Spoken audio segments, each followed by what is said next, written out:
Recentemente, a mídia estatal iraniana divulgou um vídeo com um recado claro. O Irã observa os navios dos Estados Unidos. Se os Estados Unidos atacarem, o Irã vai retaliar com força total. Em seguida, vemos na segunda parte do vídeo drones Shahed atingindo seu alvo. Isso era para ser um aviso, que se tornou realidade ontem. Alguém realmente iniciou essa retaliação. Na manhã de terça-feira, o porta-aviões USS Abraham Lincoln navegava a cerca de 800 quilômetros da costa sul do Irã. Então, um drone iraniano Shahed apareceu do nada e começou a manobrar em direção ao navio. As forças dos Estados Unidos tentaram reduzir a tensão, mas o drone continuou se aproximando. Foi então que um caça F-35 decolou do Lincoln e derrubou o drone. Aqui está o secretário de imprensa Levitt com mais detalhes. O CENTCOM confirma que um caça F-35 do ZEUA abateu um drone Shahed iraniano que estava fazendo uma aproximação agressiva em direção ao USS Abraham Lincoln. Isso aconteceu no mesmo dia em que alguns barcos de patrulha iranianos ameaçaram um petroleiro com bandeira do ZEUA no Golfo Pérsico, ameaçando abordá-lo. Então, o que você sabe até agora? E o que o presidente fará sobre as possíveis ações ameaçadoras do Irã? Mesmo que Steve Witkoff se prepare para encontrar o ministro das Relações Exteriores Araghchi em Omã ou Turquia na sexta-feira. Claro, John, obrigada por me receber. Falei com o pessoal do Pentágono esta manhã, que disse que o CENTCOM agiu de forma apropriada e necessária para proteger nosso pessoal e equipamentos na região. Então, o CENTCOM realmente tomou a decisão de abater aquele drone iraniano. Era não tripulado e estava agindo de forma agressiva em relação ao nosso USS Lincoln, que sabemos que esse porta-aviões está na região sob a orientação do presidente Trump.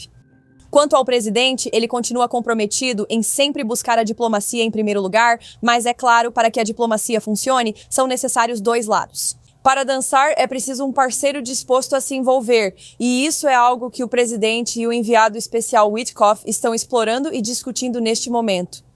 O enviado especial Witkoff deve conversar com os iranianos ainda esta semana, e as reuniões seguem agendadas.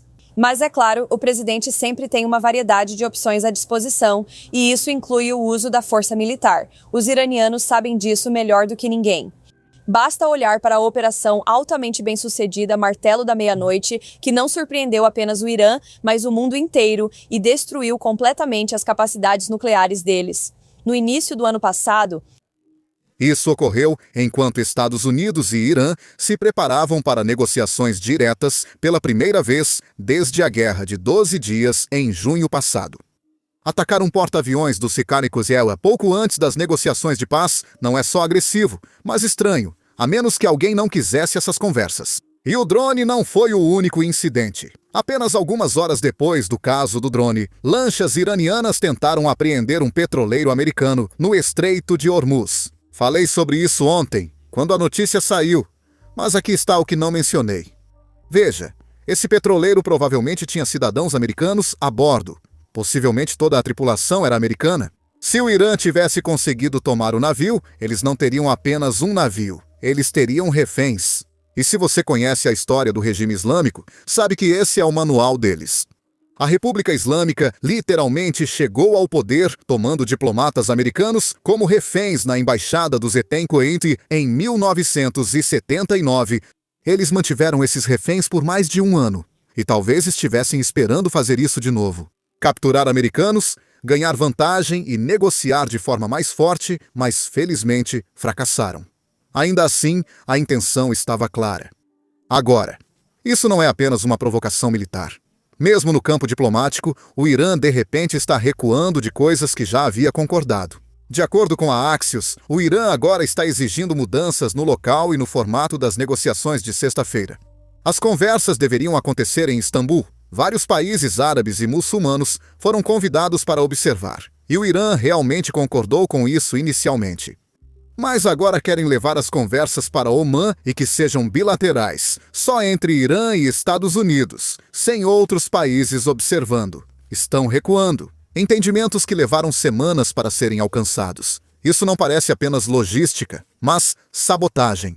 Alguém no Irã tenta impedir o sucesso dessas conversas, recorrendo a ataques de drones, apreensão de navios-tanque e mudanças de local para dificultar as negociações. Então, o que está realmente acontecendo dentro do regime? Eles respondem que são diferentes facções lutando pelo controle. Sabemos por declarações públicas do presidente iraniano que ele quer negociações. Ele realmente instruiu sua administração a abrir diálogo com os Emará. Mas nem todos concordam. Algumas dessas pessoas publicaram críticas duras ao presidente, direcionadas aos iranianos. Vou mostrar esse relatório para você. Senhor presidente, o primeiro dia da sua presidência coincidiu com o assassinato do convidado oficial do Irã, Ismail Haniyeh. Os americanos pediram que você não respondesse para viabilizar um cessar-fogo em Gaza. Você foi enganado. Ordenou ao Irã que não reagisse, mas o cessar-fogo não ocorreu. O resultado da sua ingenuidade foi o aumento da pressão de Israel sobre Gaza e o Líbano, e um caminho que levou à morte de Said Hassan Nasrallah. Sob essa perspectiva, você carrega a responsabilidade pelo sangue dele. Então, em outubro de 2024, Israel realizou ataques aéreos contra o Irã. Você ligou pessoalmente ao Conselho Supremo de Segurança Nacional e pediu que não respondessem. Então, em fevereiro de 2025, Khamenei chamou as negociações de desonrosas e irracionais. Sob pressão sua, o Irã começou as negociações mesmo assim. As negociações visavam enganar o Irã e preparar o ataque de Israel. Sob essa perspectiva, você é responsável pelo sangue de centenas de civis iranianos, cientistas nucleares e comandantes militares mortos em junho e julho. Então, quando foi tomada a decisão de eliminar a taxa de câmbio preferencial, nem mesmo Khamenei concordou com a unificação imediata. Mas o gabinete do presidente interveio e emitiu ordens. Sob essa perspectiva, você é responsável pela faísca que levou à morte de mais de 3.000 iranianos. Todos sabem. Agora Trump ganha tempo, transfere armas, reúne informações e espera o momento certo para surpreender o Irã. O ataque dele provavelmente resultará no assassinato de Khamenei, ataques à infraestrutura militar e condições propícias para uma guerra civil. Senhor presidente, se houver derramamento de sangue iraniano ou se o líder do regime islâmico morrer em uma guerra, o senhor será responsável. Para mim, isso não é só uma crítica. Parece uma guerra de facções em público. Porque não são apenas cidadãos iranianos que estão fazendo declarações como essas. Autoridades do regime estão abertamente contradizendo o que o presidente iraniano está dizendo. Aqui está o presidente do parlamento do Irã, que afirmou que em cerca de um mês recitaremos a oração fúnebre por Trump e aliados. Isso não é diplomacia, é um apelo ao assassinato do presidente do Zequeskinai, enquanto o presidente iraniano tenta negociar com ele.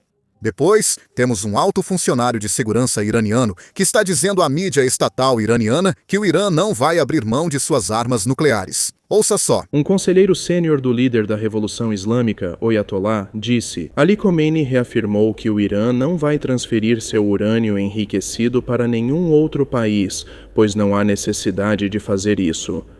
O almirante Ali Shamkhani falou em uma entrevista exclusiva à rede de notícias Al Mayadin. Ele enfatizou que o programa nuclear do Irã é pacífico e gerenciado localmente. Shamkhani destacou que o urânio enriquecido a 60% é destinado principalmente para combater as conspirações inimigas contra o Irã e, em segundo lugar, para se preparar para negociações e diálogo. Ele diz que o enriquecimento a 60% pode ser reduzido para 20% se as outras partes oferecerem algo em troca. Shamkhani enfatizou que o Irã nunca buscou produzir armas nucleares, citando o decreto religioso de Oyatollah Khomeini, que proíbe o desenvolvimento de tais armas.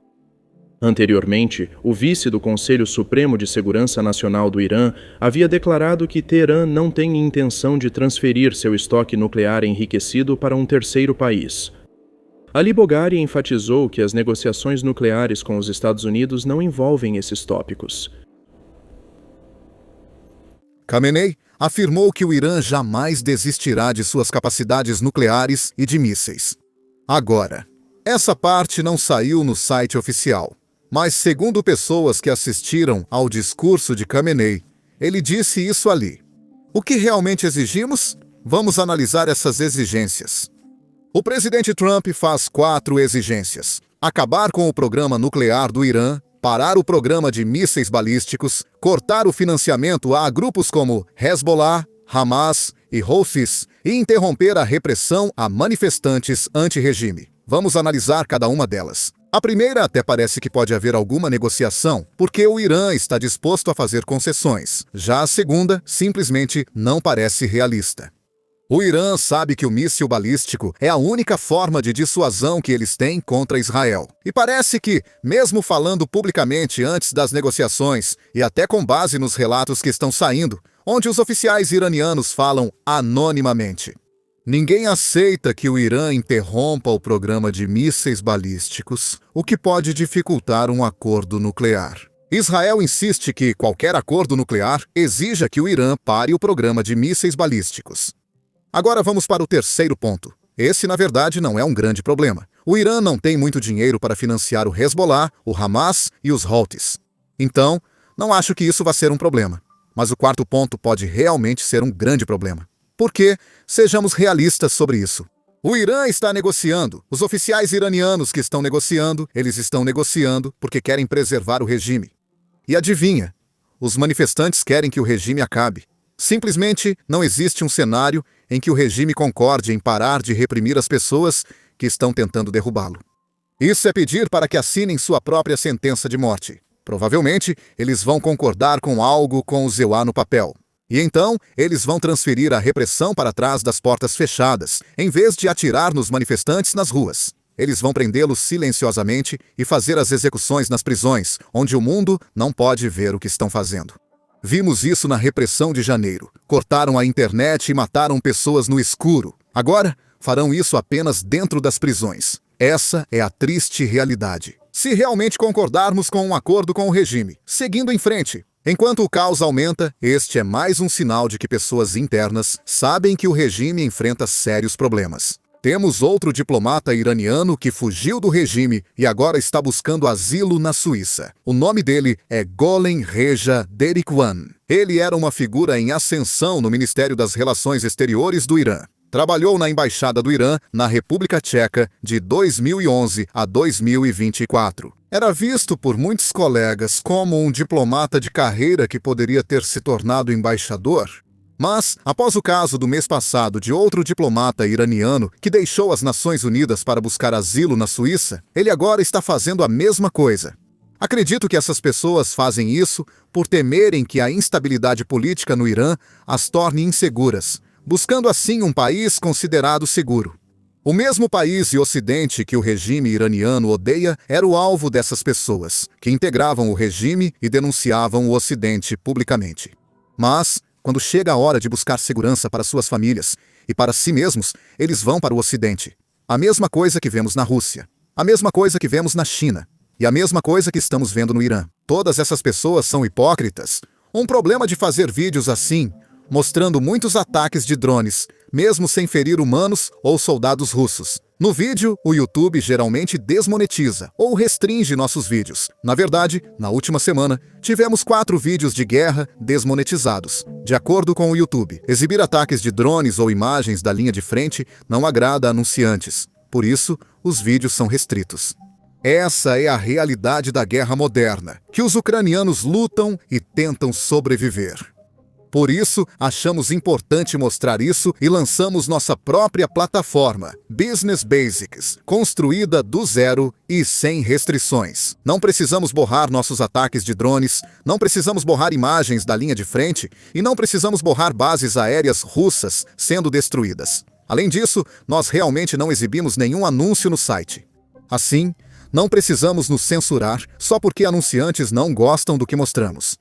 O site é financiado pelo seu apoio, não por anúncios. Então, se você é alguém que se interessa por uma cobertura como essa, se quiser ver nossos vídeos sem censura e acessar conteúdos extras que não postamos no YouTube, junte-se a nós em basicsinsider.com.